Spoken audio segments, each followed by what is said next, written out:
हे महाराज श्री नमोस्तु नमोस्तु नमोस्तु। आचार्य भगवान की तपोस्थली और शाश्वत तीर्थ राष्ट्रीय तलहटी चलते हैं गुरु चरणों में बारंबार प्रणिपात करते हुए। आज का ये शंकर समाधान का सत्र अपन प्रारंभ करें इस ईस्वी में। और प्रथम प्रश्न के लिए मैं बुला रहा हूँ नरेंद्र जी श्रेयाजी पांड्या, डीमापुर, कोलकाता। नमोस्तु महाराज जी। महाराज जी, मेरा ये प्रश्न है, एक्चुअली में एक तो शंका है कि धर्म के हिसाब से जो मंदिर बन रहे हैं क्या वो ट्रस्ट के हिसाब से रजिस्ट्रेशन होना चाहिए ना सोसाइटी के हिसाब से रजिस्ट्रेशन होना चाहिए?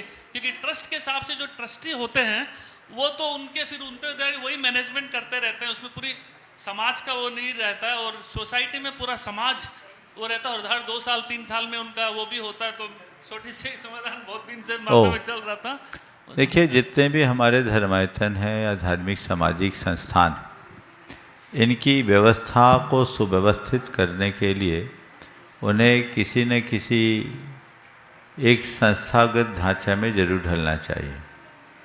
आपने जो सवाल किया है कि ट्रस्ट के रूप में रखे या सोसाइटी के रूप में रखे, ये हर स्टेट के अलग अलग नियम और कानून हैं, जिसमें जटिलताएं और पेचीदगियां कम हो, हमें उसके अनुरूप करना चाहिए। ऐसा नहीं है कि ट्रस्ट में जो ट्रस्टी हैं वो वंशानुगत क्रम से बने ही रहे। ट्रस्टों में भी ऐसा प्रावधान रखा जा सकता है कि लोग उसमें समय समय पर परिवर्तित होते रहे। तो जहाँ जिसमें काम करने की सहूलियत हो, हमें उस तरीके से करना चाहिए। लेकिन सबका रजिस्ट्रेशन जरूर होना चाहिए। और जो भी न केवल ट्रस्ट में रजिस्ट्रेशन, अभी तो अन्य जो वैधानिक आवश्यकताएं हैं जैसे 12A है, TG है और न जाने क्या क्या है, वो सब चीज़ों में अपना अप टू डेट होना चाहिए। नमस्ते महाराज। मंजू शीतली जैन। मुनि द्वय के चरणों में कोटिशाह नमोस्तु नमोस्तु नमोस्तु। हे मुनि राशि, हमारी जिज्ञासा है कि वर्तमान में प्रतिकूल परिस्थितियों में हम अपने संयम का निर्वाह कैसे करें? ये प्रतिकूल परिस्थितियाँ सबके साथ आती हैं, और संयम है क्या? प्रतिकूल परिस्थितियों में भी अपनी स्थिरता बनाए रखना ही संयम है। तो हम यथासंभव अपनी स्थिरता बनाने की कोशिश करें, सोच को सकारात्मक रखें, आशावादी दृष्टि रखें, क्षण भंगुरता का विचार करें और कर्मोदय पर विश्वास रखें। यदि ये चारों बातें आत्मसात कर लेंगे तो प्रतिकूल परिस्थितियां भी अपने आप अनुकूल बन सकती है, उस तरफ हमारी दृष्टि जा सकती है, वैसा हम कर सकते हैं, वैसा सोचा जा सकता है। आपका आशय ये हो सकता है कि देश काल की प्रतिकूल परिस्थितियां हैं, उन देश काल की प्रतिकूल परिस्थितियों में हम संयम का पालन कैसे करें। हमारे यहाँ एक सूक्त है, जम सक्कई तम की रही, जम चन सक्कई तहेव सद्दहनम, सद्दह मानो जीवो पावई अजरा मरम ठाना। जितना शक्य है उतना करे, और जो करना अशक्य है उसका श्रद्धान करे। श्रद्धान रखने वाला जीव भी अजर अमर पद को प्राप्त करता है। तो प्रतिकूल परिस्थितियाँ, हमारा शरीर कमज़ोर है, संयम सत्व कम है, हम कठोर तपस्या नहीं कर सकते, पर अपनी व्रतों का दृढ़ता से पालन तो कर सकते हैं। हम बहुत ज़्यादा परिश्रमों को नहीं सह सकते, पर अपनी भूमिका अनुरूप अपने मूल गुणों का पालन तो कर सकते हैं।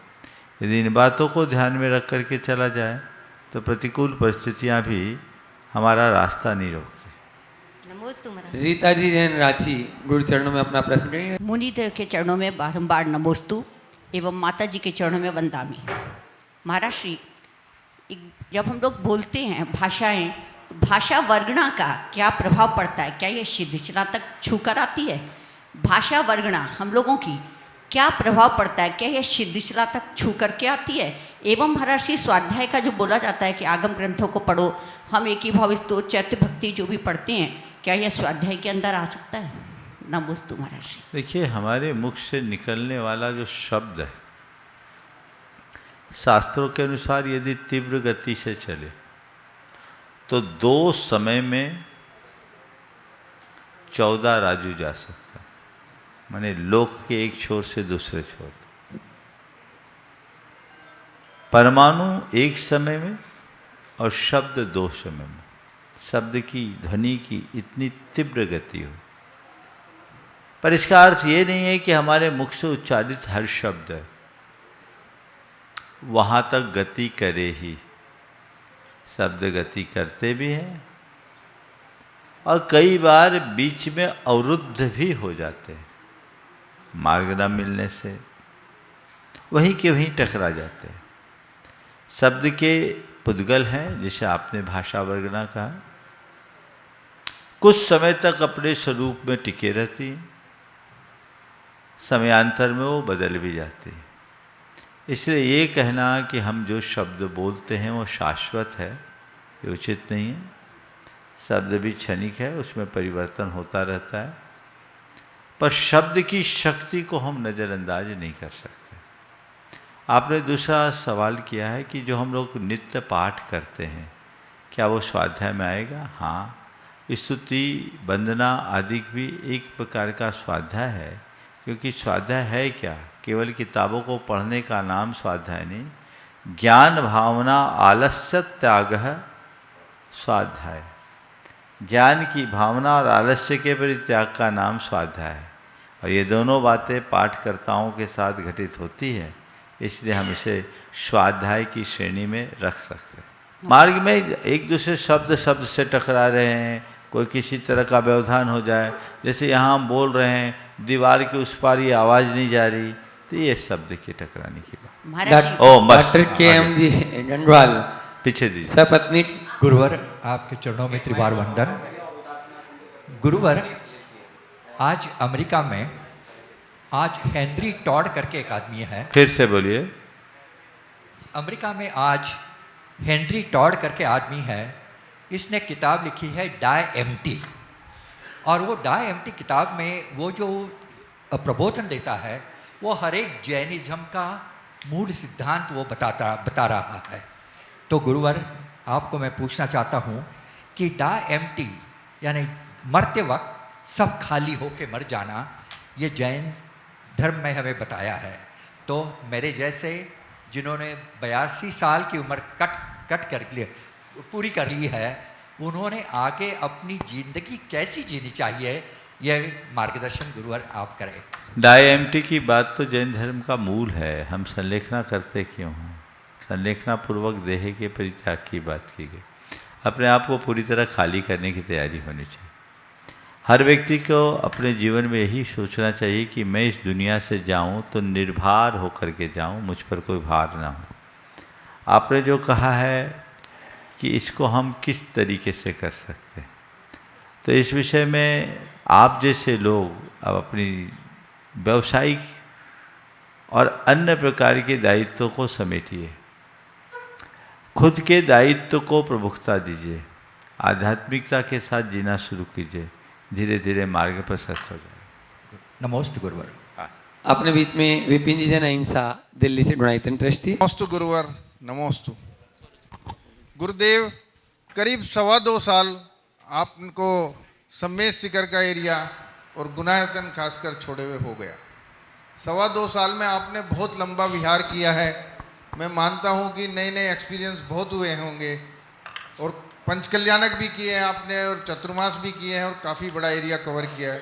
कुछ खास पल जो बहुत विशेष हुए हैं, थोड़ा सबको मार्गदर्शन दो, बताओ कि क्या वो विशेष रहा इस 2.25 साल। मैं अपने हर पल को अच्छा पल मानता हूँ, और कौन से खास पल की चर्चा करूँ? अभी तो सबसे खास पल तब होगा जब भगवान के चरणों में हम उपस्थित होंगे। वहाँ पहुँचने दीजिए, तब तक का इंतजार कीजिए। शैलेश जी जैन मधुबन गुरु चरणों में अपना प्रश्न करें। युवा हृदयों में धर्म का साम्राज्य स्थापित करने वाले युवा मनीषी गुरुदेव श्री प्रमाण सागर जी महाराज के श्री चरणों में पूज्य गुरुदेव संधान सागर जी महाराज के श्री चरणों में नमोस्तु नमोस्तु नमोस्तु। माता जी के चरणों में वंदामी वंदामी। महाराज श्री, वैसे तो 2 प्रश्न है, लेकिन समय अभाव एक ही पूछ रहा हूं।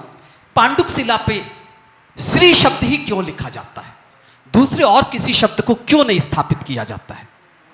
श्री शब्द कोई छोटा मोटा शब्द नहीं, वो केवल ज्ञान का बीज है। अच्छा। समझ गए? 24 तीर्थंकर का प्रतीक है, सर्वज्ञता का आधार है। तो जो कैवल्य का बीज 24 तीर्थंकरों का प्रतीक है, हम पांडुशिला में वही तो प्रार्थना करते। इसलिए श्रीकार वर्ण लिखितम श्री भद्र पीठे, क्या बोलते हैं, जिन भद्र पीठे। इसके पहले की लाइन क्या है? श्री वार्तके चंद्रमसीति वार्ताम सत्यापयंती श्रीमा लिखामी। फिर श्रीपीठ कृप्ते विशदाक्ष तौघे श्रीप्रस्तरे पूर्ण शशांक कल्पे। सिद्ध शिला, ये जो आपकी पांडुक शिला है, उसमें चंद्राकार शिला होती है, और चंद्रमा में श्री वर्त के चंद्रमसीति वार्ता, जैसे चंद्रमा में श्री लिखा हुआ है ऐसा हम मानते हैं। उस बहाने हम उसका प्रतीक बनाने के लिए भी श्री लिखते हैं, जैसा इसमें अभिषेक माघनंदी आचार्य ने अपने अभिषेक पाठ में लिखा है। श्री वर्त के चंद्रमसीति वार्ताम सत्यापयंती श्रियम आलिखामी। ये इस बात को सत्यापित कर रहा है, मानो ये चंद्र जो अर्धचंद्राकार शिला है उसमें हम श्री लिखे हुए, ये उसके प्रतीक। सीए बाबूलाल जी कोलकाता से अपने बीच में। नमोस्तु गुरुदेव, नमोस्तु गुरुदेव। गुरुदेव, जैसे अभी सोनागिरी में होने जा रहा है कि 324 का पंचकल्याण होने जा रहा है, जिसमें वर्तमान भूत और भविष्य तीनों काल के 72 तीर्थंकर का पंचकल्याण होगा। तो भूत और वर्तमान तो समझ में आता है, मगर जो भविष्य काल के तीर्थंकर जो अभी हुए ही नहीं है, उनका पंचकल्याण क्या उचित है क्या?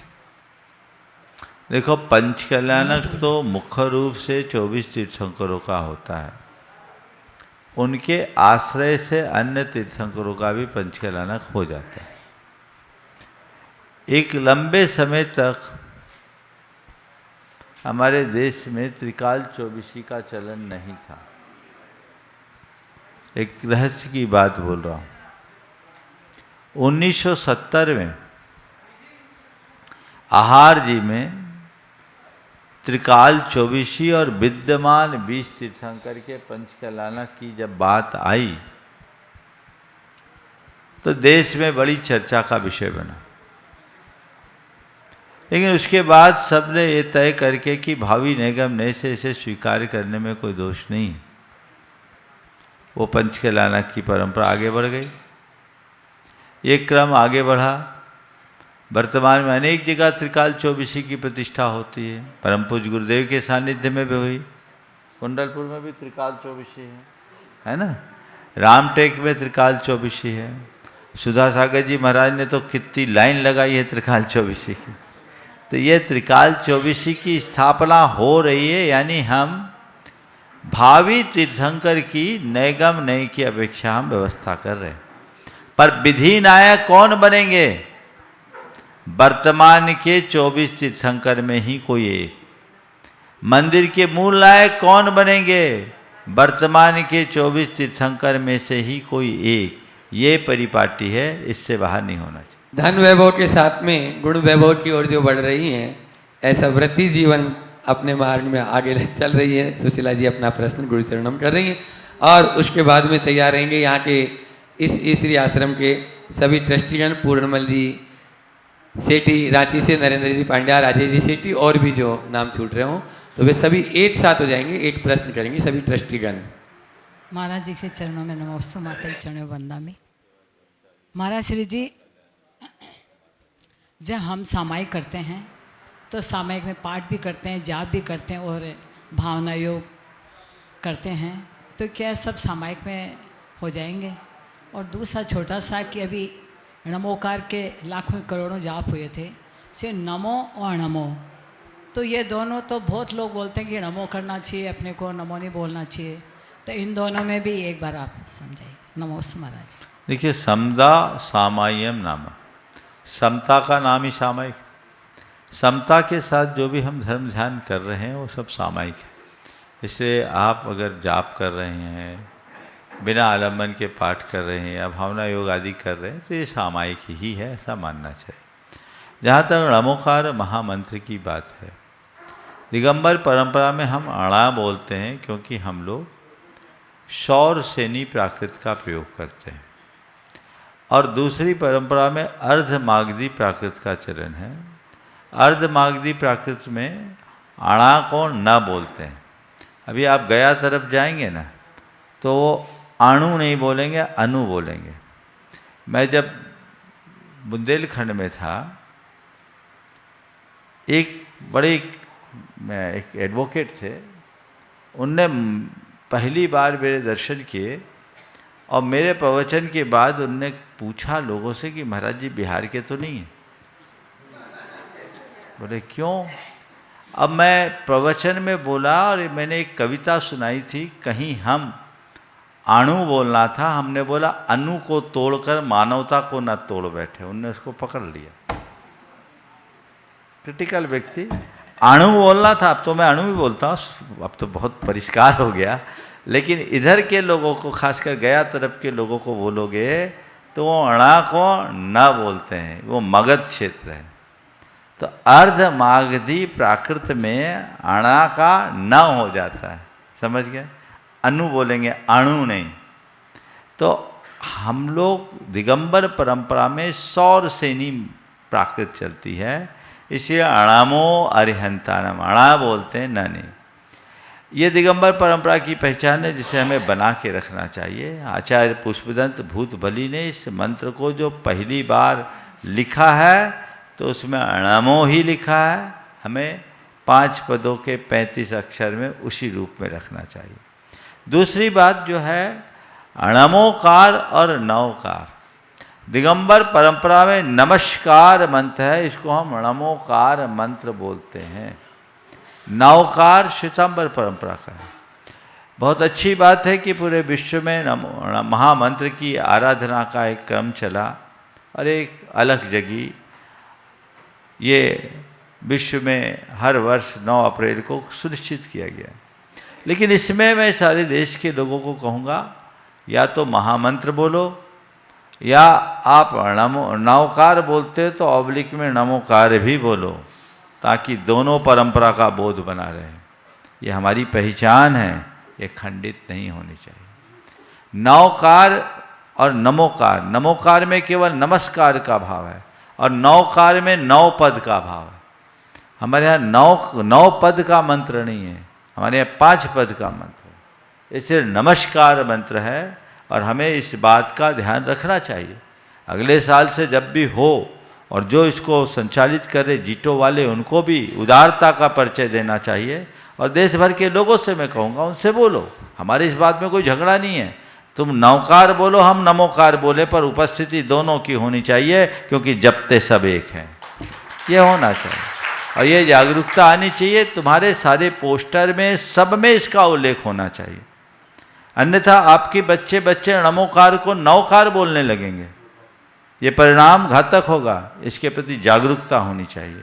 मैं किसी पंथवाद की बात नहीं करता, लेकिन अपनी परंपरागत पहचान को मिटाने से भी हमें बचना चाहिए। लोग इस बात का ध्यान रखें। पूरे दिगंबर जैन समाज को अगली बार इस बात का दृढ़ता से ध्यान रखना चाहिए। जहाँ भी महामंत्र की बात आए, नवकार और नमोकार दोनों का उल्लेख होना चाहिए, तभी हम अच्छा कर पाएंगे। नहीं तो हम अपने आने वाली पीढ़ी वो नमोकार बोलती है, वो नवकार बोलने लगेगी, ये ठीक नहीं। नमस्ते महाराज, नमस्ते। बुला रहा हूँ श्री गणेश प्रसाद वर्णी उदासीन आश्रम के सभी ट्रस्टीजन। नमस्ते महाराज, नमस्ते महाराज जी। आजकल जैन लोग मंदिर में अभिषेक, शांति धारा एवं पूजा करना ही धर्म कर रहे हैं, समझते हैं। मंदिर के बाहर अबैक्स, आलू, प्याज आदि खाते हैं। हम रात्रि में भोजन करवाते हैं, हम खुद भी करते हैं। कृपया मार्गदर्शन करें।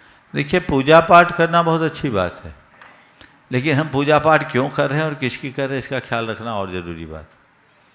जितने लोग धार्मिक पूजा पाठ क्रियाएं कर रहे हैं, मैं उसकी बहुत सराहना करता हूँ, लेकिन उन लोगों को एक सलाह भी देता हूँ कि कम से कम अपनी चर्या को तो ठीक करो। आज चर्या में अगर इस तरह की विकृति है तो बहुत गड़बड़ है। मैं सभी से कहता हूँ, तुम धर्म करो, अति उत्तम बात है। कदाचित धर्म न कर सको तो कोई बात नहीं, पाप करने से बचो। पाप छोड़ना सबसे उत्तम धर्म है। आप धर्म भी कर रहे हैं और पाप भी कर रहे हैं तो उस धर्म का फल क्या है? हिंसा अहिंसा का जब तक बोध नहीं, अंदर संवेदना नहीं, तब तक आपका कल्याण कैसे होगा? अंदर की संवेदना होगी, अहिंसा का विवेक होगा, भक्षा भक्ष का ज्ञान होगा, तब आप इस तरह के हिंसा के कृत्यों से अपने आप को बचा पाएंगे और तभी अपना जीवन संभाल पाएंगे। इसलिए इसका सभी को ध्यान रखना चाहिए। आप खूब धार्मिक क्रियाएं कीजिए, लेकिन मन में एक बात बिठाइए, पाप का डर, पाप क्रियाओं से बचने का प्रयास सतत होना चाहिए। उदासीन आश्रम के सभी ब्रह्मचारी गण एक साथ पंकज भैया के साथ में पूज्य मनीष जी के चरणों में नमोस्तु। भगवान दीक्षा, दो दीक्षार्थी भाई बैठे हैं। दीक्षार्थी दीक्षा अवलोकन करता, दीक्षा प्रदाता और प्रकृति, कृपया इन पर प्रकाश डालें भगवान। दीक्षार्थी, दीक्षादाता, दीक्षार्थी, दीक्षा अवलोकन करता और दीक्षा प्रदाता के साथ प्रकृति, ये सभी लोग का प्रश्न है। देश विदेश में सारे लोग इस पे जानना चाहते हैं भगवान। नमोस्तु। देखिए, जो वैराग्य संपन्न भेद विज्ञानी, जिन आगम में प्रगाढ़ श्रद्धालु और दीक्षा के योग्य पात्रता से युक्त होता है, वह दीक्षा का अधिकारी माना गया है। शास्त्रों में इस बात का बहुत विस्तार से वर्णन है। मैं उसकी चर्चा करूंगा तो समय काफ़ी हो जाएगा। लेकिन वह दीक्षा हर किसी के अंदर नहीं होते, दीक्षा के भाव वैराग्य से होते हैं, और जिसका अनंत जन्मों का पुण्य फलता है वो ऐसा सौभाग्य प्राप्त कर पाता है। दीक्षा केवल कोई रस्म नहीं है, या दीक्षा वेश का परिवर्तन मात्र नहीं है। दीक्षा दृष्टि के परिवर्तन का नाम है, जीवन के दिशा के परिवर्तन का नाम है। जब व्यक्ति अपनी चेतना को अपनी आत्मा के साथ जोड़कर मोक्ष का लक्ष्य बनाकर आगे बढ़ता है, तब दीक्षा जैसी बात घटती है। तो दीक्षा अंतरंग को परिवर्तित करने का एक बड़ा संकल्प है। दीक्षा संसार को समेटने का एक संकल्प है। दीक्षा निर्वाण के पथ पर आगे बढ़ने का एक संकल्प है। ऐसा संकल्प लेकर के जो वैराग्य संपन्न होते वे दीक्षार्थी चल पाते हैं। जहाँ तक दीक्षा अवलोकन की बात है, तो दीक्षा के देखने से मन का संवेग वैराग्य दोनों पुष्ट होता है। दीक्षा देखने से सामने वाले देखने वालों की भी दृष्टि मुड़ती है, और वो दृष्टि मुड़ती है तभी वो धर्म से जुड़ता है। हम दीक्षा लें अति उत्तम, न लें किसी की दीक्षा को देखने का भी सौभाग्य मिलता है तो एक पल के लिए मन में सवाल तो आता है, अरे देखो उनको और मैं कहाँ, काश मेरा जीवन भी बदले। इसलिए दीक्षा का अवलोकन कोई सामान्य काम नहीं है, ये एक बहुत बड़ी प्रेरणा है। हमारे देश में एक बड़ी पुरानी कहावत है, खरबूजे को देखकर रंग बदलता है। तो रंग बदलेगा, देखोगे तभी तो पता लगेगा ये मार्ग क्या है। इसकी अनुमोदना भी जीवन के उत्कर्ष का आधार बनती है।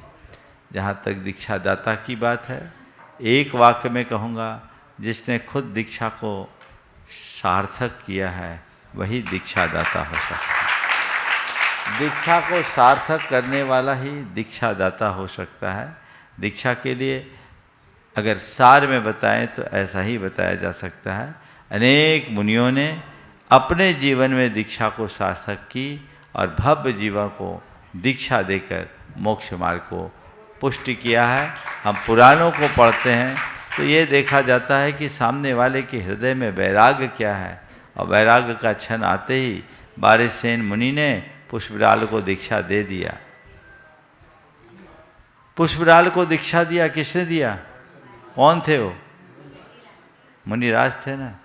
पूरे पुराणों को पलट करके देखना, जो खुद दीक्षा को साकार कर ले वही दीक्षा जाने की योग्यता रख सकता है।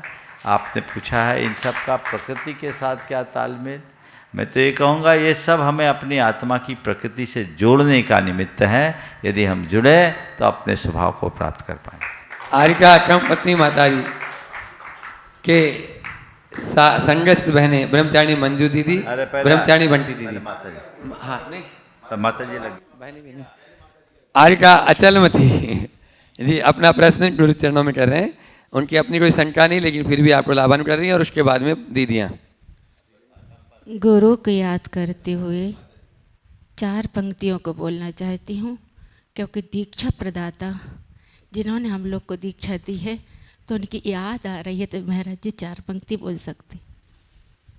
महावीर के लघु नंदन का समोसरण है प्यारा, मुनि आरिका ये लक छुल्लक चतुर्विध संग प्यारा, जिन शासन और परंपरा का नया इतिहास रचाया, कर लो गुरु की भक्ति सभी मिलो, गुरु में प्रभु समाया, तुझ में ओम मुझ में ओम हम सब में ओम समाया, कर लो गुरु की भक्ति सभी मिल, गुरु में प्रभु समाया।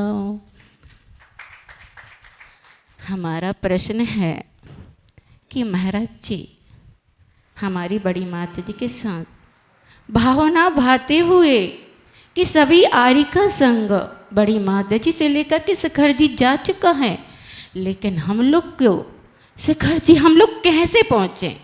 ऐसी विशुद्धि बढ़ाते हुए बहुत कहना चाहिए अथक प्रयास किया गया, विघ्न बहुत आए, लेकिन ऐसी विशुद्धि बढ़ाई बड़ी माता जी ने कि 9 आचार्य समय सागर जी महाराज ने कहा कि नहीं तुम्हारी वंदना नहीं हो पाएगी, नहीं जा पाओगे, लेकिन माता जी का संप्रेषण भक्ति ऐसी रही कि हम लोग को आशीर्वाद मिला। जैसे हम लोग आए परीक्षा हुई, परीक्षा में भी पास हो गए, साथ में हम भी रहे, लेकिन महाराज जी जैसे ऊपर वंदना को पहुँचे, माता जी धीरे धीरे जैसे ठीक हुई पहुँची, लेकिन मन में ये विचार आता रहा कि भगवान मुझे शक्ति दो, भक्ति दो, मैं आपके पास आना चाहती हूँ और आपके दर्शन वंदना करना चाहती हूँ, मैं फैल नहीं होंगी, मैं आपके पास आना चाहती हूँ। ऐसी विशुद्धि बढ़ाते बढ़ाते बस एक मन में विचार आ रहा था महाराज जी कि यह वंदना, यह दीक्षा बचपन की है या बचपन की है। आज हमने अनुभव में लिया कि यह दीक्षा और यात्रा वंदना बचपन की है, तो महाराज जी हमें यह भावना भाते हुए, और दूसरी बात ये है कि हमने वंदना तो की है, लेकिन तीनों टाइम हर पल हर क्षण हम टोंकों की ही वंदना करते रहते हैं, तो हमें कितना उसमें पुण्य बन रहा है, क्योंकि हम तन से तो नहीं जा सकते, लेकिन मन से हम पूरे शिखर जी में रहा करते हैं और टोंकों की वंदना करते हैं। और हमारा ये प्रश्न है, बहुत सारी बातें आ जाएंगी उसमें, कि जो तीर्थराज शाश्वत संवेद शिखर जी है, क्या इतना ही ऊंचा था कि चतुर्थ काल में पंचम काल में यह इसका ह्रास हो गया है? कृपा कर इसका खुलासा कीजिए। आपने जो भाव व्यक्त किया वो इस बात का प्रमाण है कि मनुष्य की दृढ़ इच्छा शक्ति, भावना और संकल्प शक्ति के बल पर असंभव को भी संभव किया जा सकता है। अभी एक सवाल आया था कि विपरीत परिस्थितियों में संयम की साधना कैसे करें। ये एक उदाहरण बन सकता है कि विपरीत परिस्थितियों में इच्छा शक्ति अगर प्रबल है तो असंभव भी संभव हो सकता है। आपने जो बात की कि हम भाव वंदना करते हैं उसका पुण्य कितना मिलता है, भाव वंदना का कई बार प्रत्यक्ष की वंदना से ज़्यादा पुण्य मिल सकता है, इसलिए भाव वंदना तो हमें करना ही। क्योंकि सभी प्रश्न करते माता जी आपकी कितनी वंदना हो गई, तो हम कहते हैं भैया हाँ 5 वंदना ही लेकिन 500 बराबर है। नहीं, आप तो उनसे बोलो कि हम तो अभी रोज वंदना ही कर रहे हैं, गिन नहीं रहे। और एक ने ऐसा कहा कि आपकी कितनी वंदना हो गई, भगवान का नाम भी गिन गिन के लो क्या भैया, हो गई जितनी होने थे, हम काहे गिने। दूसरी बात, सम्मेद शिखर शाश्वत तीर्थ क्षेत्र है, पर शाश्वत यह पर्वत नहीं है, स्थल शाश्वत है। हमारे शास्त्रों के अनुसार ये पर्वत 12 योजन विस्तृत था। 12 योजन यानी 4 कोस का 1 योजन। 4 कोस से अगर 12 योजन का हिसाब लेते तो 48 कोस, 48 कोस यानी 96 माइल, और 96 माइल यानी लगभग 140 किलोमीटर का करीब करीब रेडियस इसका होगा पूरा। इतना बड़ा ये सम्मेद शिखर कभी रहा होगा तो उसी अनुपात से उसकी ऊंचाई भी होगी। अगर हम देखें, अजितनाथ भगवान 450 धनुष के थे। 450 धनुष का मतलब होता है 4 हाथ का 1 धनुष होता है। 4 हाथ मतलब 6 फीट। 6 फीट 450 धनुष मतलब कितने फीट हो गए? 1800 फुट। 450 धनुष यानी 4 हाथ का 1 धनुष, लगभग 4 हाथ का 1 धनुष है, यानी 6 फीट का 1 धनुष। 450 गुणित 6 यानी 3600 फुट हो गया। 450 गुणित 6, हाँ 2600 फुट।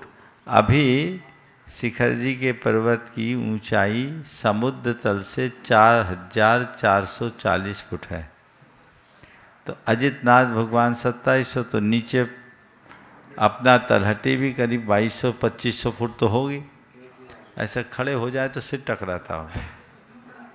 उस समय पर्वत बहुत बड़ा था, 450 धनुष के टोंक में बैठने की जगह नहीं। धीरे धीरे ये पर्वत छीन हुआ। इस पर्वत को जब हम लोग पढ़ते थे तो कहा जाता था ये पुराना मोरदार पर्वत है, अवशिष्ट पहाड़ है। ये धीरे धीरे धीरे धीरे क्षरण हुआ। तो ये पर्वत पहले बहुत विराट था, अब धीरे धीरे क्षीण हुआ है। पंचम काल के अंत में धरती 1 योजन नीचे तक चूर चूर हो जाएगी तो पर्वत भी चूर चूर होगा। पर्वत भी चूर चूर होगा। फिर जब सुकाल आएगा तो यहाँ पर्वत की संरचना होगी। भोग भूमि के काल में भी इस धरती सपाट थी, कोई पर्वत नहीं थे। भोग भूमि से कर्म भूमि की ओर जब परिवर्तन हुआ तो पर्वत खड़ा हुआ। पर स्थान तय है, शाश्वत स्थान 2 है, अयोध्या और श्री सम्मेद शिखर। इसलिए हम सबका सौभाग्य है कि ऐसे शाश्वत क्षेत्र की हम वंदना कर रहे हैं। आचार्य बटवंत से दीक्षित आरिका अकमती जी, वे अपना प्रश्न गुरु चरणों में कर रहे हैं, उसके बाद में बहनें तैयारी। मुनिदेव के चरणों में शत शत नमन। नमोस्तु महाराज जी। महाराज जी, मेरे मन में एक मलाल रहता है। किस बात का? कि एक और आज विश्व में आज चारों ओर त्राही त्राही मची हुई है। हर मानव संत्रस्त है और दूसरी ओर आज के युवा जहाँ खूनी क्रांति हो रही है वहाँ आध्यात्मिक क्रांति से भी ओतप्रोत हो रहे हैं। आप लोग जैसे संत उनको मार्गदर्शन दे रहे हैं और वो आगे बढ़ रहे हैं। एक और धर्म का ह्रास दिखता है, एक और धर्म का विकास दिखता है। दोनों में सामंजस्य की जब बात आती है तो कैसे इसको सामंजस्य कहें।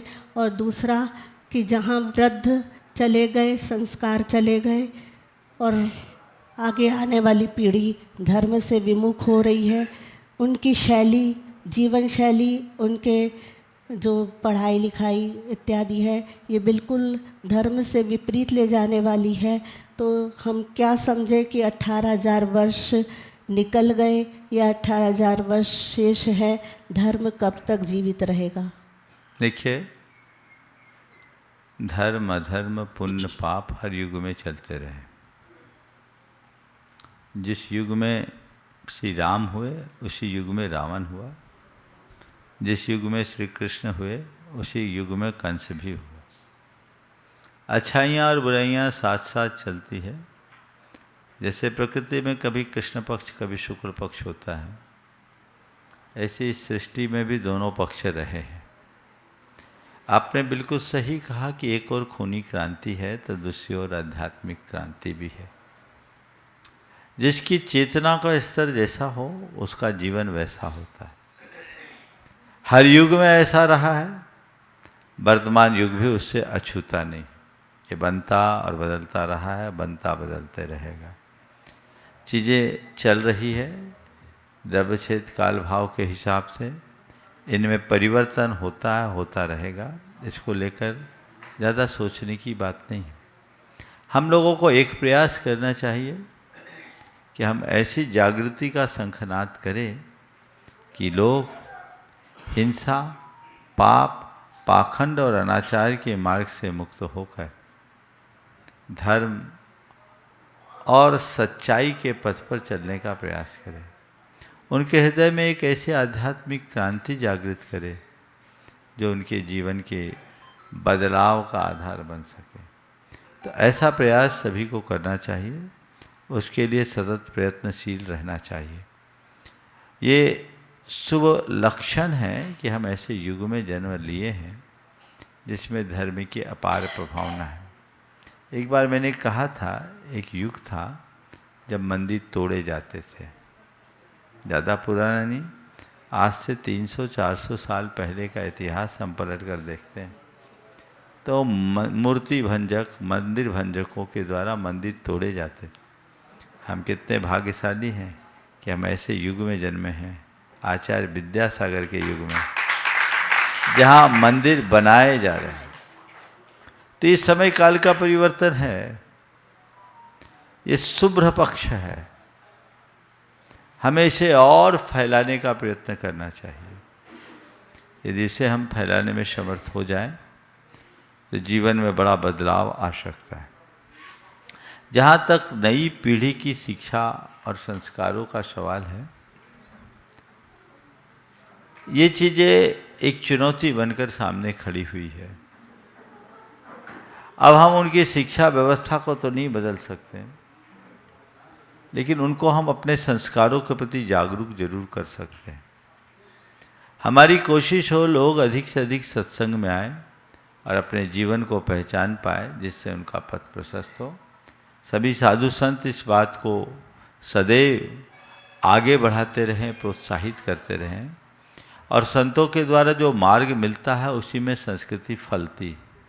लोग संतों के संपर्क का लाभ उठाएं और अपने मार्ग को पुष्ट करें, जिससे हम सबका पथ प्रशस्त हो। आरिका क्रमवती जी की संगस्त बहने ब्रह्मचारिणी मंजू दीदी, ब्रह्मचारिणी बंटी दीदी, गुरु चरणों में अपना प्रश्न करें। महाराज जी, जो आज के युवा अपनी जीवन शैली इस प्रकार की बना रहे हैं, जैसे बाल बढ़ाने इत्यादि, इससे धर्मांतर का बोध हो रहा है, और अपन किस तरह से उनको इस तरह से कि जैन जैन ही लगे, मन से वचन से काया से आपका दर्शन दिग्दर्शन हो तो ये पीढ़ी बदल सकती है। क्योंकि अपने जो मोक्ष मार्गी हैं वो बाल बढ़ा रहे हैं तो 4 महीने में केश लॉन्च करते हैं, वो थोड़ी केश लॉन्च करते हैं। उनका बढ़ाना उचित है या अनुचित? आपने एक ऐसा सवाल किया है जो बहुत व्यापक अर्थ में विचारने योग्य है, लेकिन मेरा इसमें एक सुझाव है।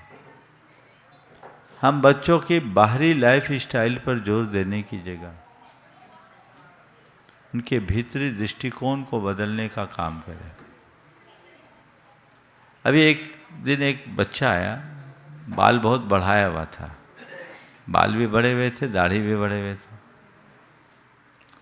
लोग कहने लगे कि इसकी हेयर स्टाइल अच्छी नहीं है। मेरे पास आया, मैंने उससे बिल्कुल नहीं कहा कि तेरी हेयर स्टाइल अच्छी नहीं, वो बच्चा यहीं बैठा हुआ भी है, अब फोकस मत कर। मैंने कहा तेरी हेयर स्टाइल अच्छी नहीं है, ऐसा नहीं है। मैंने उससे यही कहा कि लगता है तेरा केस रोज करने का इरादा है, और यदि तुझे केस रोज करना है तो इससे अच्छी बात कुछ नहीं है। हम बच्चों को जब उनकी लाइफ स्टाइल, उनके रहन सहन, पहनावों को लेकर के ज़्यादा टोकने लगते हैं तो वो उनसे ना हटकर हमसे हट जाते हैं, धर्म से दूर हो जाते हैं। हमारी कोशिश होनी चाहिए कि पहले हम उन्हें जोड़ें, फिर धीरे से मोड़ें, तो वो अपने आप छोड़ेंगे। हम पहले कहते छोड़ो तो कहता हम आपको ही छोड़ते हैं। तो मैं किसी को छोड़ने की बात नहीं करता, उसको जोड़कर मोड़ने का प्रयत्न करें तो बदलाव होगा। और मैं जितने भी बड़े बाल वाले हैं, मैं इसी प्रतीक्षा में हूँ कि उनके कोई सलोच का मुहूर्त आने वाला है, रास्ता खुलेगा, उनको चूज करना है। एक बात और बताता हूँ, बड़े बाल आज की परिपाटी नहीं, ये भी बात ध्यान रखना। हम रामायण युग और महाभारत युग को देखें, उनके बाल कैसे होते थे? जूड़ा बांधते थे। नहीं, रामचंद्र जी विवाह के बाद भी बाल बड़े रखे नहीं, सन्यासी नहीं थे, राजा महाराजा। ये सामयिक मूल्य है। एक बार की बात में यहीं ईश्वरी में था, एक लड़की वेस्टर्न ड्रेस पहन के आई थी। उनके पिता ने मुझसे कहा, महाराज इससे कहिए कि ये ढंग के कपड़े पहने।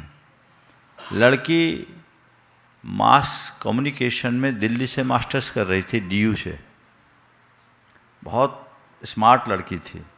मैं यहीं रुका हुआ था, 2008 की बात बोल रहा हूँ।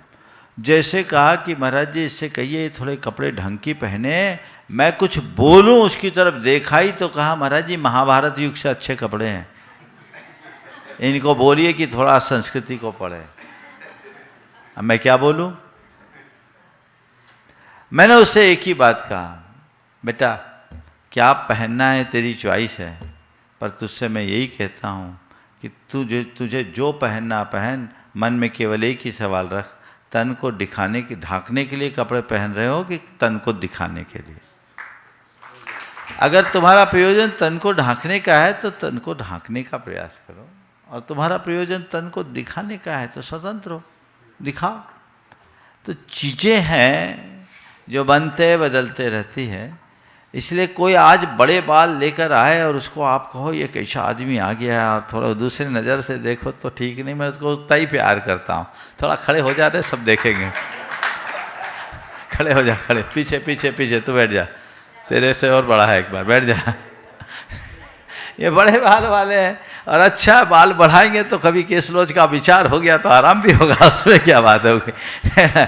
और देखो पूरा जूड़ा भी बांधा हुआ है, तो इसको वो आप उस दृष्टि से मत देखिए। ये बात सही है कि आजकल एक परंपरा विशेष से जोड़ लिया जाता है, दाढ़ी भी बाल भी, लेकिन ऐसा नहीं है। व्यक्ति का वेश चाहे जो हो, अभिप्राय पक्का होना चाहिए। श्रद्धान कहीं से न डगमगाए, तो आगे बढ़ने का प्रयास करना चाहिए। पर एक बात मैं कहूँगा, भैया अपनी आइडेंटिटी हमें बना के रखना चाहिए। जो अभी अकमती जी ने कहा कि हम अपनी पहचान खो रहे, हमारी पहचान कैसे हो? हमारे नाम से, हमारे काम से, हमारी वेशभूषा से, हमारी लाइफ स्टाइल से हमारी पहचान दिखनी चाहिए। वो दिखे तो रास्ता खुलेगा। ब्रह्मचारी मंजू दीदी और बंटी दीदी गुरु चरणों में प्रश्न करें। राजों के चरणों में नमोस्तु, माता जी को वंदामि। महाराज जी मेरा प्रश्न है कि परिग्रह परिमाण व्रत जो है, बाहर से तो मालूम है, ज्ञात है कि सब ले लेते, ग्रहण करते हैं कि हम परिग्रह परिमाण व्रत को धारण करते हैं, लेकिन अंतरंग परिणाम कैसे होना चाहिए? परिग्रह परिमाण धारण करने का मतलब कुल इतना है कि इच्छाओं का परिमाण होना। अगर मन में अपन बोल आप लोग बोलते हैं धन धान्यादि ग्रंथम परिमाय ततोधिकेशु निष्प्रह। जो हमने सीमा बनाई उससे अधिक के प्रति निष्प्रहता। सीमा बनाया और उसके बाद स्पृहा बना रहे तो क्या मतलब। एक ने परिज्ञा परिमाण लिया 1 करोड़ रुपया का परिमाण ले लिया, और जिस समय परिमाण लिया था उसकी हैसियत 10 लाख की थी। एक दिन कहा महाराज जी हमने जब से परिमाण लिया तब से हमें एक आकुलता होने लगी। बोले क्यों? बोले हमने 10 लाख 1 करोड़ का परिमाण लिया, मेरे पास 10 लाख है तो सोचता हूँ 1 करोड़ कैसे हो जाए। तो उसके परिमाण लेने का मतलब क्या निकला? व्रत को उस रूप में लीजिए जिससे पथ प्रशस्त हो। समय हो गया है, यहीं पर विराम। बोलिए परम पूज्य आचार्य गुरु विद्यासागर जी महाराज की।